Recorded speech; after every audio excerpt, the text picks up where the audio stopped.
The woman in the emerald dress stepped off that dusty stagecoach with a derringer hidden in her bustle and murder in her heart. Ezra Blackwood didn't know that, of course. All he saw was trouble wrapped in silk and lace, her auburn hair catching the late afternoon sun like fire against the barren New Mexico landscape.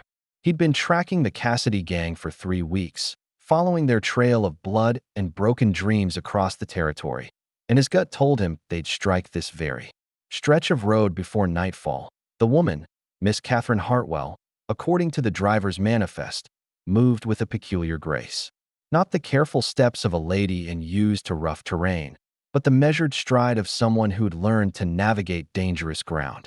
Her green eyes swept the horizon with the same intensity Ezra reserved for hunting outlaws, and when she caught him watching from his position behind the cottonwoods, she didn't look away like any proper lady should. Instead, she smiled, cold as winter moonlight. "Mighty fine afternoon for travelin'," called out old Pete, the stagecoach driver, spitting tobacco juice into the dust. "Though I reckon we best make haste. Heard tell there's been trouble on this stretch." The other passengers, a portly merchant named Hutchins and a young preacher clutching his Bible, nodded nervously. But Miss Hartwell just adjusted her gloves, those emerald eyes never leaving the ridgeline where Ezra had spotted movement not 10 minutes prior. She knows, he realized. Somehow, she knows what's coming. The thought should have reassured him. Instead, it set his teeth on edge like the scrape of metal on stone. Ezra had been a lawman for 12 years, ever since he'd pinned on his first deputy's badge in Dodge City. He'd learned to read people the way desert dwellers read weather signs, a skill that had kept him breathing when lesser men had fed the buzzards. This woman read like a storm front, all surface calm with lightning crackling underneath. His horse, a steady blue roan named Justice, shifted restlessly beneath him. The animal sensed what was coming too. In the distance, a red-tailed hawk circled, its cry piercing the heavy silence that had settled over the desert like a shroud. "Much obliged for the escort, Marshal," Miss Hartwell called out suddenly, her voice carrying clear across the space between them. "Though I wonder if you're protecting us from them, or them from us." The words hit him like a physical blow. How? Had she spotted him? He'd chosen his position carefully, using the natural cover of rock and scrub brush. More importantly, how did she know he was a marshal? His badge was hidden beneath his duster, and he'd been tracking the gang in secret for weeks. Old Pete squinted in Ezra's direction, finally catching sight of the lawman. "Well, I'll be hornswoggled. Marshal Blackwood, is that you?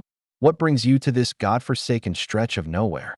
Before Ezra could answer, the attack came. 3 riders crested the ridge like demons emerging from hell itself, their faces masked with red bandanas, rifles glinting in the dying light. Jake Cassidy rode point, his black stallion throwing up clouds of dust as he charged down the slope. Behind him came his brothers, Tom with his scarred face and dead eyes, and young Billy, barely 18 but already with blood on his hands. "Stand and deliver." Jake's voice boomed across the desert, rough as sandpaper on raw wood. The merchant screamed. The preacher dropped his Bible, pages scattering like frightened birds in the wind. Old Pete reached for the shotgun beside his seat, but Jake's rifle was already trained on him. "Easy there, old-timer. Nobody needs to die today if y'all just hand over what we came for." But Miss Hartwell didn't scream, didn't faint, didn't even flinch. Instead, she reached into her bustle with movements smooth as silk, and when her hand emerged, it held that derringer, a lady's gun, pearl-handled and delicate, but deadly as a rattlesnake at close range. "I believe," she said, her voice steady as bedrock, "you gentlemen have made a grave miscalculation." Time seemed to slow, the way it always did when death came calling. Ezra spurred Justice forward, his Colt .45 clearing leather with practiced ease. He'd faced down the Cassidy gang before, knew their tactics, their weaknesses, but he'd never faced whatever Catherine Hartwell truly was, and that unknown element changed everything. The first shot came from her derringer, a sharp crack that echoed off the canyon walls like thunder. Tom Cassidy jerked in his saddle, his rifle spinning away into the dust as he clutched his shoulder. Blood seeped between his fingers, dark as sin against his dirty shirt. "You witch," Billy Cassidy snarled, swinging his weapon toward her. But Ezra was already moving, Justice's hooves pounding rhythm against hardpan earth. His shot took Billy high in the chest, spinning him clean out of the saddle.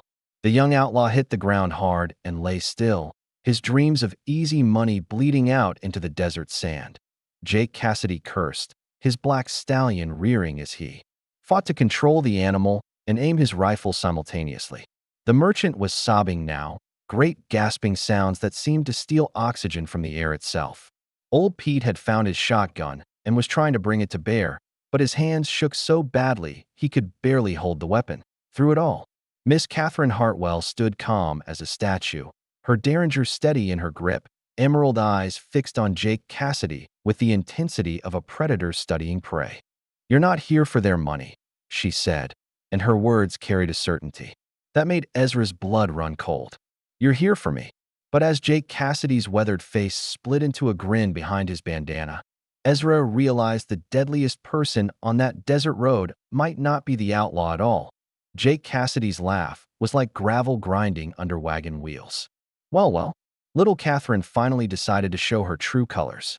The way he said her name, intimate, familiar, sent ice through Ezra's veins. This wasn't a random robbery. This was personal.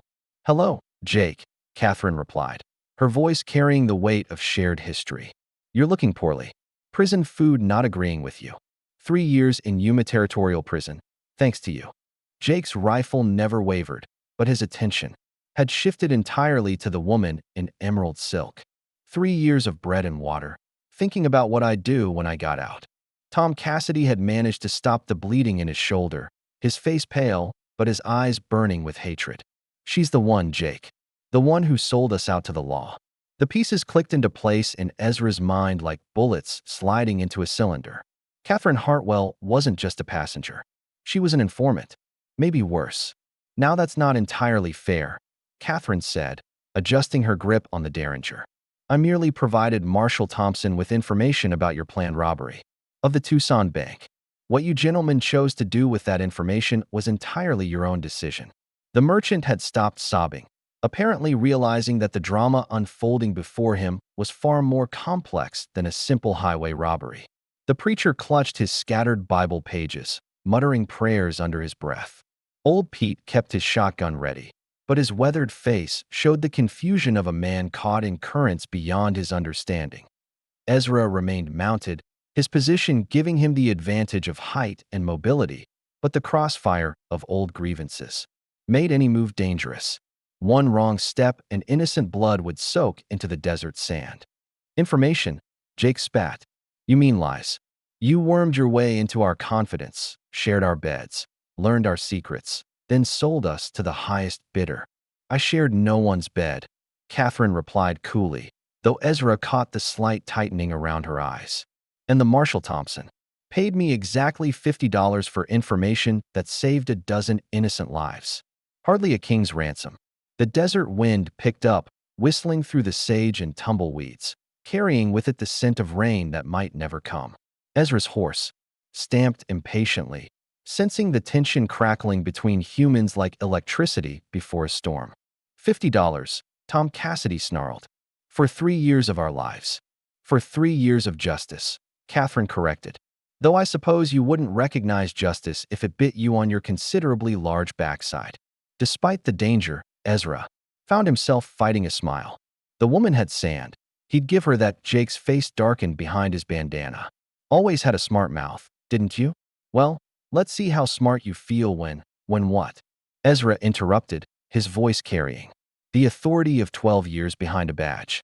"When you murder a woman in cold blood. When you add her death to the charges already hanging over your heads."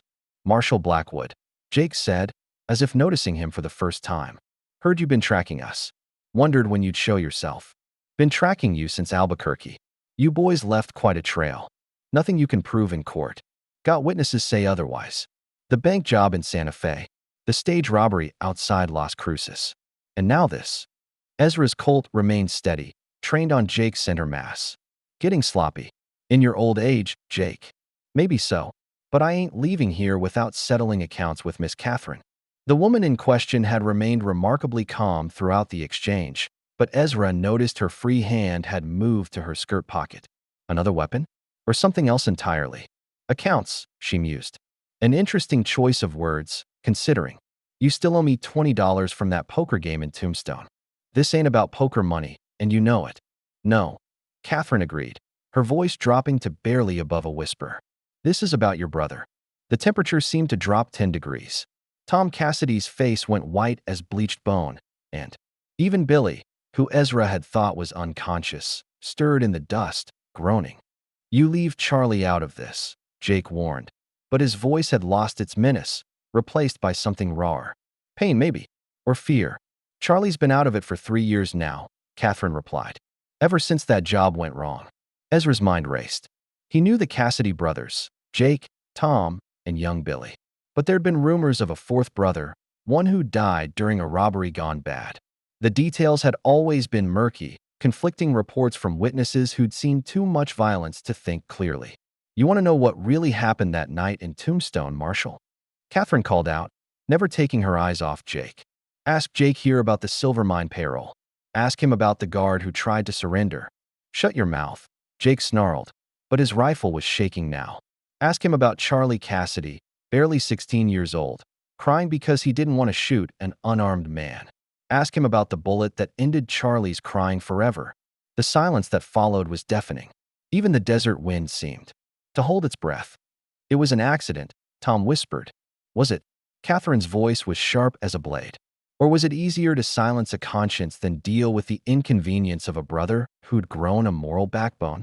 Jake's face had gone rigid behind his bandana. You weren't there. You don't know what happened. I know Charlie came to me the night before. I know he was planning to turn himself in. Convince the rest of you to do the same. I know someone put a bullet in his back to stop him. The derringer in Catherine's hand never wavered, but Ezra could see the cost of these revelations in the set of her shoulders, the careful control of her breathing. Whatever her connection to the Cassidy gang, it had extracted a price.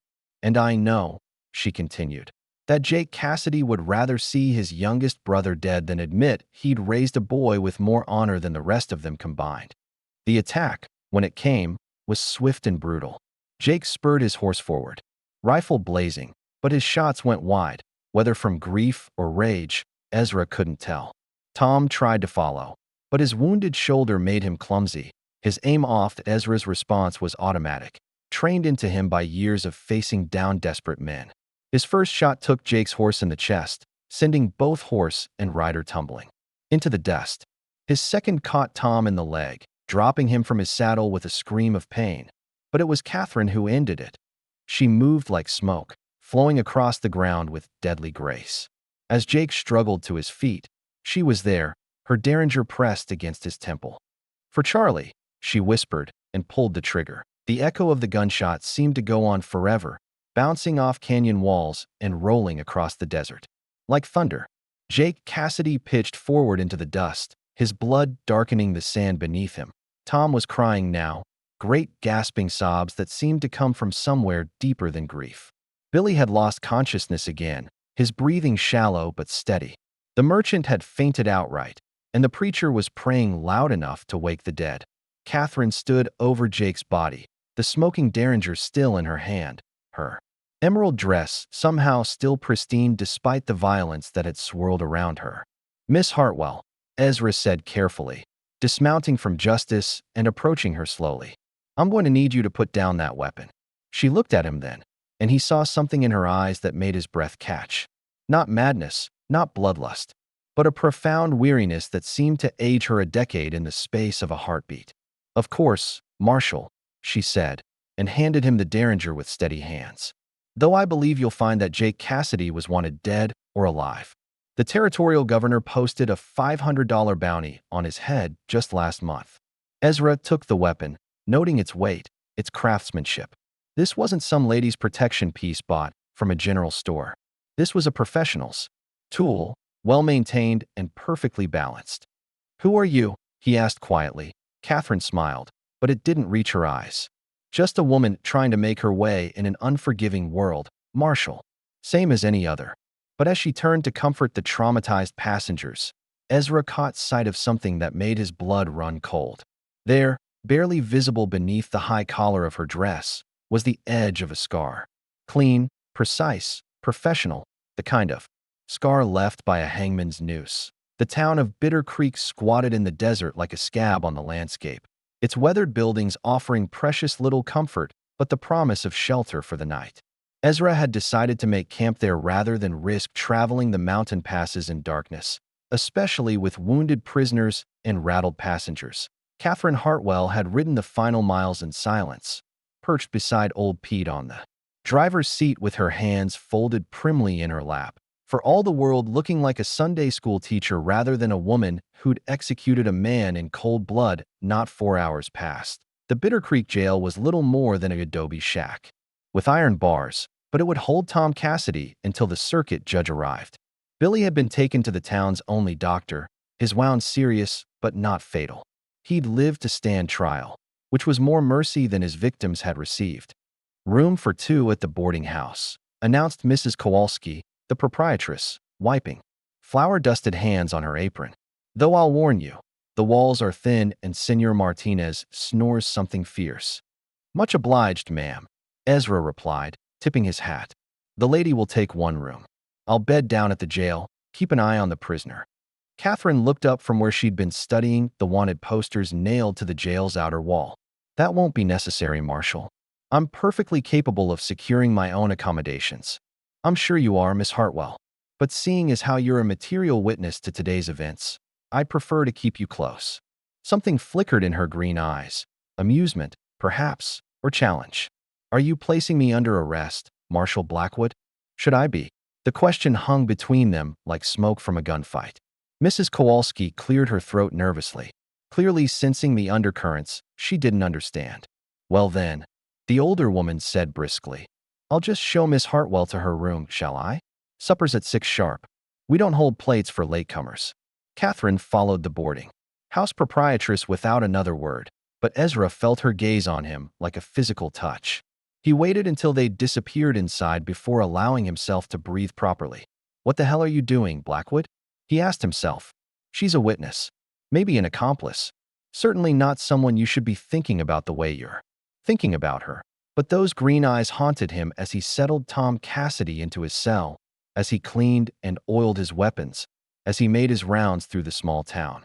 There had been pain in those eyes, and secrets, and something else he couldn't quite name. Regret, maybe. Or recognition. The sun was painting the western sky in shades of blood and gold when Catherine appeared at the jail's doorway. She'd changed, from her travel-stained emerald dress into a simple brown skirt and white blouse, her auburn hair pinned up severely. She looked younger somehow, less dangerous, but Ezra wasn't fool enough to believe appearances. "Thought you might be hungry," she said, holding up a basket covered with checkered cloth. Mrs. Kowalski packed extra. Tom Cassidy stirred in his cell, opening eyes dulled by laudanum and pain. "Well, if it ain't the Black Widow herself." Catherine's jaw tightened almost imperceptibly. "How's the shoulder, Tom? Still causing you trouble?" "Not near as much trouble as you've caused me and mine." "Your troubles are your own making," Catherine replied calmly, but Ezra caught the slight tremor in her voice. "I merely provided information to the proper authorities. Information that got Charlie killed. Charlie got himself killed the moment he chose to ride with you instead of listening to his conscience." Ezra intervened before the argument could escalate. "That's enough. Tom, you're hurt and medicated. Get some rest. Miss Hartwell, thank you for the food." She handed him the basket, their fingers brushing briefly. Her skin was soft but calloused, the hands of someone who'd done hard work, despite her refined appearance. "Walk with me?" she asked quietly. They stepped out onto the jail's small porch, the desert air still warm despite the approaching darkness. Stars were beginning to appear overhead, pinpricks of light in the vast canopy of sky. "You have questions," Catherine said. It wasn't a question. "A few. The scar, I suppose." She touched her throat absently, then seemed to realize what she was doing and dropped her hand. "You have sharp eyes, Marshal. Occupational hazard." "What happened?" Catherine was quiet for so long that Ezra began to think she wouldn't answer. When she finally spoke, her voice was barely above a whisper. "I was 15. Orphaned, desperate, stupid. I fell in with a man named Virgil Crane. Smooth talker, handsome as sin, with plans to make us both rich. All I had to do was distract a bank teller while he worked his magic on the safe. She laughed bitterly. Magic turned out to be dynamite. Too much dynamite. Virgil got himself blown to pieces, the bank caught fire, and 3 people died in the blaze. I was the only one left to hang for it. Ezra felt something cold settle in his stomach. But you didn't hang. No. The night before my execution, a lawyer appeared. Said he'd been hired by interested parties to secure my release. All I had to do was sign some papers and agree to certain terms of employment. What kind of employment? Catherine turned to look at him directly, and in the dying light, her eyes seemed to hold depths he couldn't fathom. The kind that requires a woman to earn the trust of dangerous men, learn their secrets, and report back to her employers. You're a spy. I prefer the term information broker. Less dramatic, more accurate. Who do you work for? That, Marshall Blackwood, is not a question I can answer. Professional discretion, you understand. Ezra studied her face, searching for tells, for signs of deception. But Catherine Hartwell, if that was even her real name, was a master of control. The Pinkertons, he said finally. Has to be. They're the only ones with reach enough to spring someone from a federal noose and resources to maintain deep cover operatives. Catherine's smile was enigmatic. You're a perceptive man, Marshall. I can see why your reputation precedes you. My reputation? Ezra Blackwood. Born in Missouri, 1847. Lost your parents to cholera when you were 12. Raised by your grandfather, a circuit preacher who taught you to read from the Bible and shoot from horseback. Pinned on your first badge in Dodge City at age 21. Served as deputy under Marshal Wyatt Earp before striking out on your own. Ezra's hand moved instinctively toward his gun. How do you know all that? Because I make it my business to know things about people I might encounter in my work. You have a reputation for honesty, Marshall. In my line of work, that's both rare and valuable. Valuable enough to trust. We'll see. They stood in comfortable silence for a moment, watching the last light fade from the western sky. Somewhere, in the distance, a coyote howled, its voice lonely and wild. What was Charlie Cassidy to you? Ezra asked finally. Catherine's composure flickered for just an instant. A reminder that even in the worst families, something good can grow. He was barely 16, Marshall, just a boy who'd gotten caught up in his brother's schemes and finally found the courage to walk away. And Jake killed him for it. Jake killed him because he was weak and scared and couldn't bear the thought that his baby brother had more backbone than he did. Her voice hardened. Some men can't stand to be shown up, even by their own blood. Is that why you killed him? Justice for Charlie. Catherine was quiet for a long moment. When she spoke, her words were carefully measured. I killed Jake Cassidy because dead men can't hurt anyone else. Everything else is just personal satisfaction. A sound from inside the jail made them both turn. Tom Cassidy was thrashing in his cell, muttering incoherently. The laudanum was wearing off, and with it, the fragile piece of unconsciousness. He'll need more medicine soon, Catherine observed. Doc Morrison will be by in the morning. Will he live long enough to stand trial? Planning to finish the job? Catherine looked genuinely surprised by the question.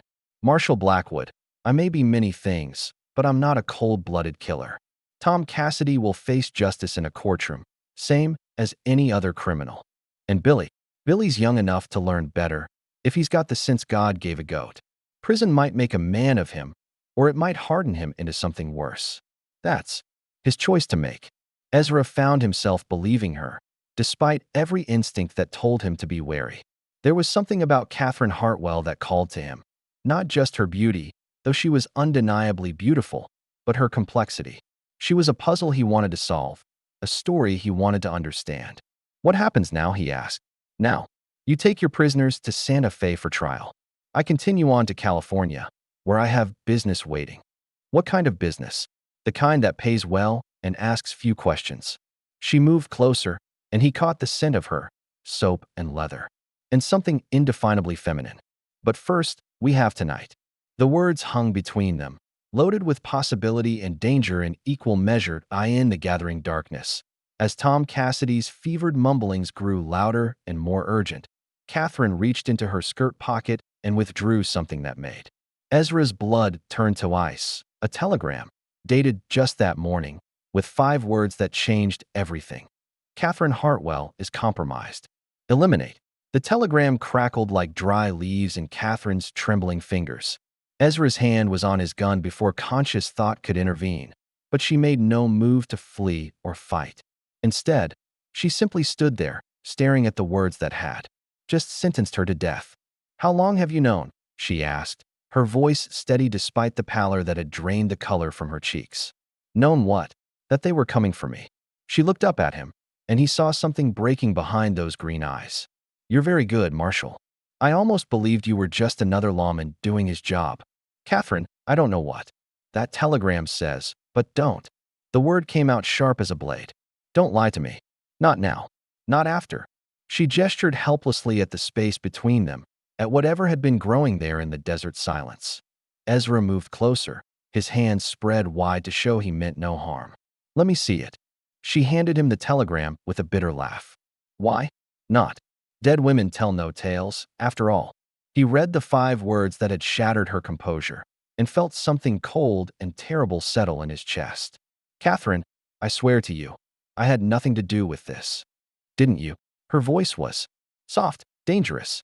"How convenient that you happened to be tracking the Cassidy gang. How fortunate that you were there when they tried to settle their score with me. How perfect that you're here now, when my usefulness has apparently come to an end. You think I'm here to kill you, aren't you?" The question hung between them like a loaded gun. In the jail cell behind them, Tom Cassidy had gone quiet, though whether from unconsciousness or interest in their conversation, Ezra couldn't tell. "No," he said finally. "I'm not." Catherine studied his face in the dying light, searching for deception. "Then who sent this telegram?" "I don't know, but we're going to find out." He folded the paper carefully and tucked it into his vest pocket. "When did you receive this?" "This morning. The telegraph operator in Roswell handed it to me just as I was boarding the stage." She laughed, but there was no humor in it. "I thought it was from my handler, warning me about a threat. Turns out it was the threat. Your handler. A man named Morrison. Frank Morrison. He's been my contact for 3 years, ever since the Cassidy job went wrong." She paused, something shifting in her expression. "Wait. The doctor here. What did you say his name was?" "Doc Morrison." "What?" They stared at each other as the pieces clicked into place. The doctor who'd been so conveniently available to treat Billy Cassidy, the man who knew they'd be spending the night in Bitter Creek. "Son of a bitch," Ezra breathed. "We have to go. Now." Catherine was already moving, her hand reaching for the small of her back where she'd concealed another weapon. "He'll have backup. They always do." "Catherine, wait." The first shot came from the direction of the boarding house, the crack of a rifle splitting the evening air. Mrs. Kowalski screamed, the sound cutting through the desert silence like a blade. "Get down." Ezra shoved Catherine behind the jails water trough as more shots rang out. Muzzle flashes bloomed like deadly flowers in the gathering darkness, at least 3 shooters positioned around the small town. "They're not just here for me," Catherine gasped, pressing herself against the wooden trough. "They're here to clean up loose ends. That includes you, Marshall." "Why me?" "Because you've seen too much. Know too much. And because—" She met his eyes, and he saw the truth there before she spoke it. "Because I think I'm falling in love with you, and that makes you a liability." The words hit him harder than any bullet could have.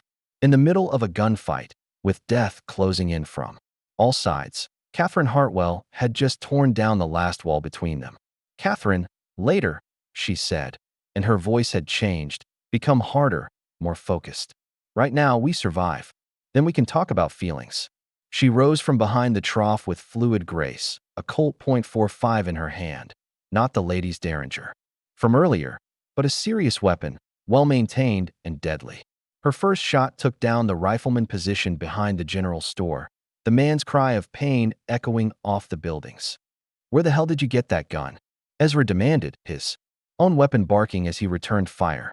"Professional courtesy," she replied, putting 2 more rounds into the darkness where muzzle flashes had revealed another shooter. "Always carry backup." They moved together with the synchronization of seasoned fighters, covering each other's advances, communicating with glances and gestures. Catherine fought like she'd been born to it, her movements economical and precise, her aim deadly accurate. "There." She pointed toward the doctor's office, where a shadow had moved across the lamplight. "Morrison's in there. He'll have the answers we need. Or he'll have a shotgun aimed at the door. Only one way to find out." They made their way through the town's narrow streets, using the scattered buildings for cover. Bitter Creek had gone, dead quiet. Its handful of residents either fled or hiding. Even the dogs had stopped barking. The doctor's office sat at the end of the main street, a small adobe building with a hand-painted sign and curtained windows. Lamplight spilled from within, but the curtains made it impossible to see inside. "I'll go around back," Catherine whispered. "Give me 2 minutes, then kick in the front door." "Like hell." "We go in together." "Ezra." She touched his arm, and he felt the warmth of her fingers through his shirt. "I've been doing this for 3 years. I know how these things work. And I've been a lawman for 12. I know how partnerships work." They stared at each other for a moment, wills clashing silently. Finally, Catherine smiled, the first genuine smile he'd seen from her. "All right, Marshall. Your play." They approached the building from opposite sides, weapons ready. The front door was unlocked, which should have been their first warning. The second warning came when they realized the lamplight was coming from a single candle, not the oil lamp they'd expected. The third warning was the smell of kerosene. "Trap," Catherine breathed. Just as the building exploded into flames, the blast threw them both backward, searing heat and choking smoke filling the air. Ezra rolled to his feet, ears ringing, tasting blood. Catherine was on her knees beside him, her shirt torn and singed, but alive. "Morrison," she gasped. "Gone. Probably been gone for hours." Ezra helped her to her feet, his hands checking for injuries. "You hurt?" "I'll live. But we need to get out of here. That explosion will bring every lawman in the territory." "Good. We could use the help." "No." She gripped his arm urgently. "You don't understand. Morrison works for the Pinkertons, but he's not the only one. They have people everywhere, federal marshals, local sheriffs, even judges. We can't trust anyone. You can trust me." The simple statement hung between them like a promise. Catherine searched his face, and whatever she saw there seemed to satisfy her. "Yes," she said quietly. "I believe I can." A sound from the burning building made them both turn. Through the flames and smoke, a figure emerged. Not Morrison, but a man Ezra recognized from wanted posters. Silas Crane, wanted for murder. In 3 territories. Well, Crane drawled, his voice carrying easily over the crackle of flames. "The famous Marshall Blackwood and the infamous Black Widow. Morrison said you'd be trouble, but I didn't expect you to make it this easy." "Silas," Catherine said, and there was something in her voice that made Ezra's blood run cold. "Still taking contracts from men who can't do their own killing. Still spreading your legs for lawmen who don't know what you really are." The crude words hung in the air like a curse. Ezra felt rage build in his chest, but Catherine's hand on his arm stopped him from doing anything stupid. "What I am," she said calmly, "is the woman who's going to put a bullet in your brain if you don't walk away right now." Crane laughed, a sound like glass breaking. Mighty confident for a woman with a price on her head. "Morrison's offered $500 for you, dead or alive. Though I'm thinking alive might be more fun."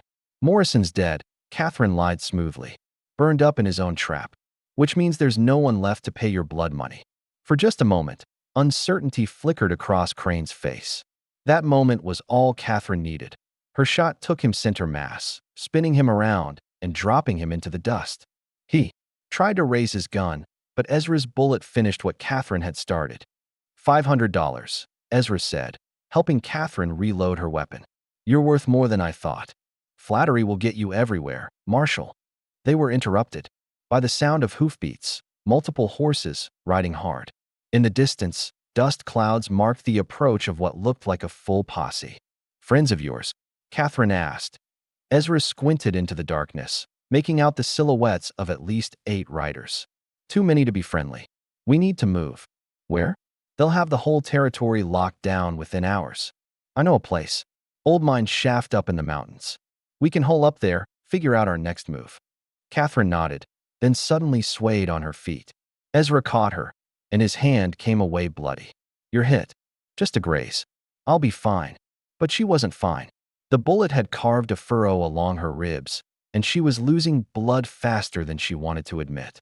Still, she managed to stay in the saddle as they rode out of Bitter Creek, the burning doctor's office lighting their way like a beacon. Behind them, the posse was closing fast. Ahead lay the mountains, dark and forbidding against the star-filled sky. Ezra, Catherine said, her voice growing weaker. If something happens to me, nothing's going to happen to you. If something happens, she continued stubbornly, there's something you need to know. About the telegram. About who really wants me dead.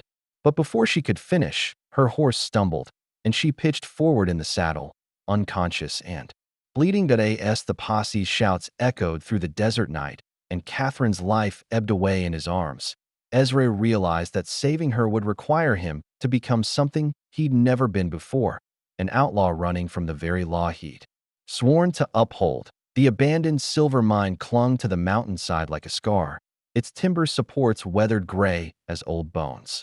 Ezra had found it by memory and desperation, recalling stories his grandfather had told about prospectors who'd chased dreams into these hills and found only heartbreak. Now it might be their salvation.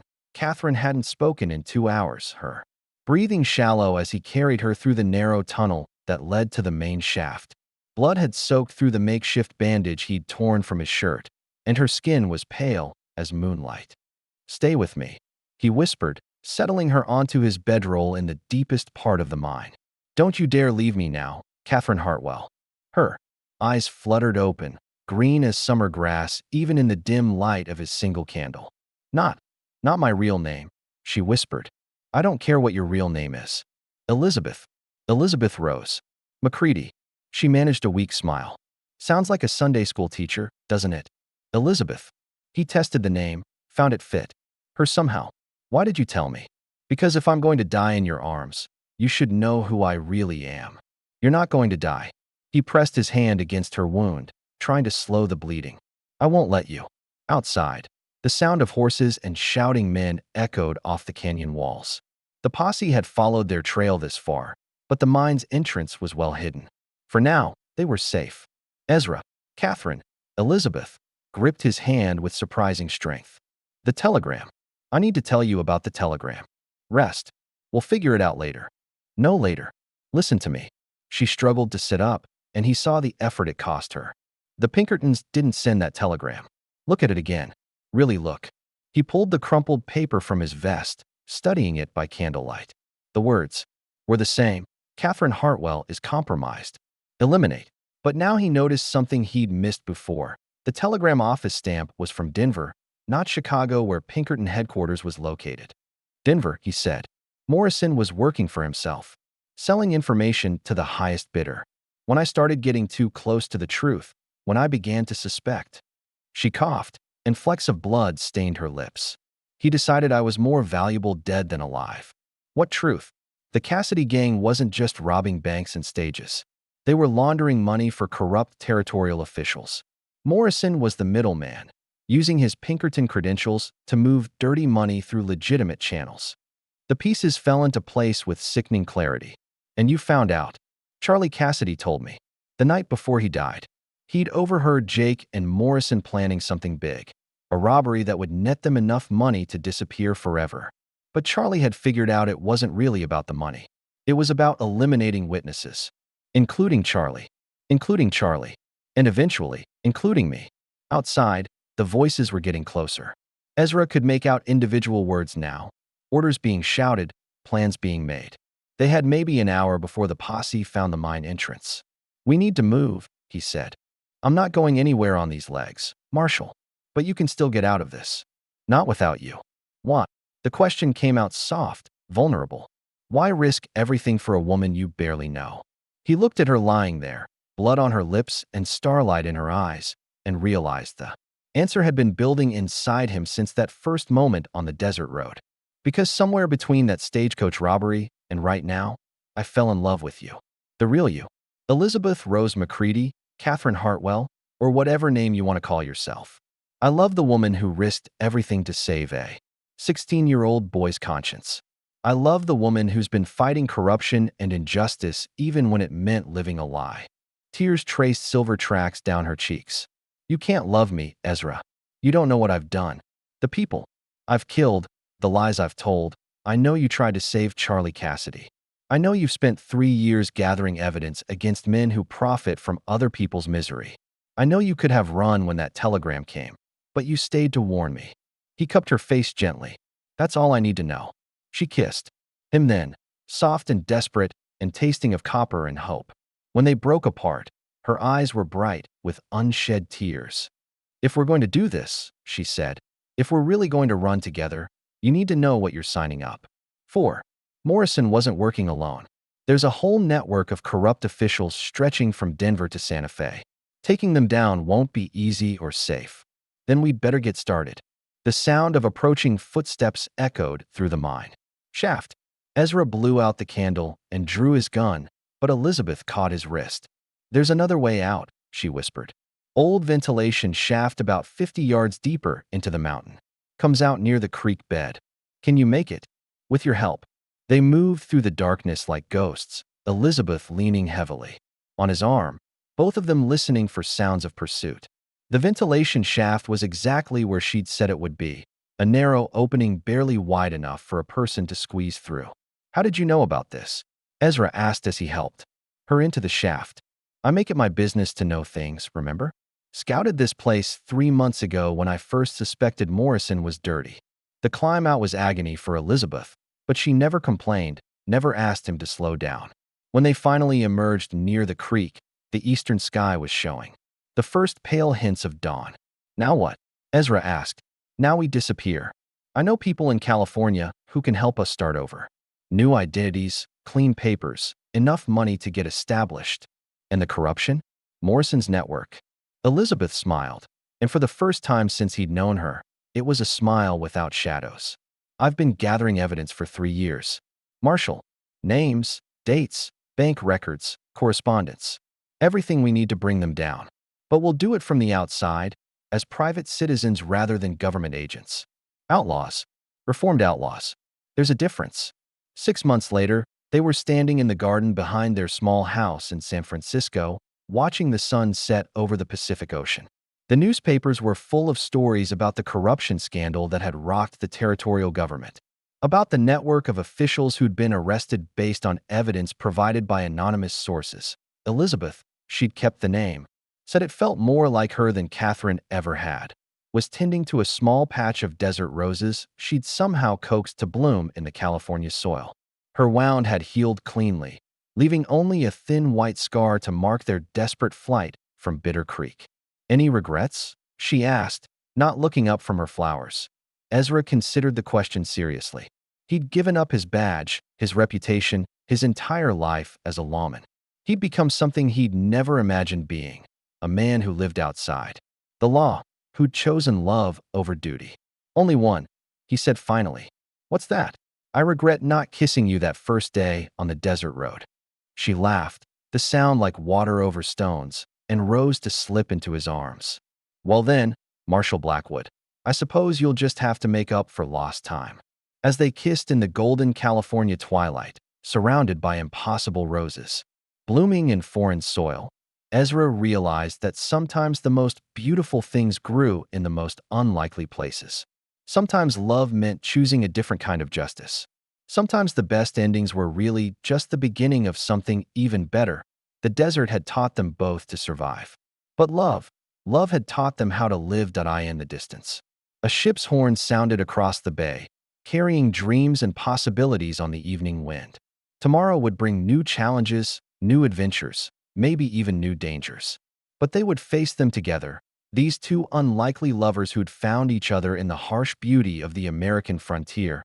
And in Elizabeth's garden, the desert roses continued to bloom, defying every law of nature and reason, much like the love that had brought them there. Well now, friends, if that tale don't warm your heart like a campfire on a cold desert night, I reckon nothing will. Sometimes the best treasures ain't found in silver mines or bank vaults, but in the courage to choose love over everything else. If you enjoyed riding along on this here adventure, don't forget to let us know in the comments below, and maybe share it with someone who could use a little romance in their life.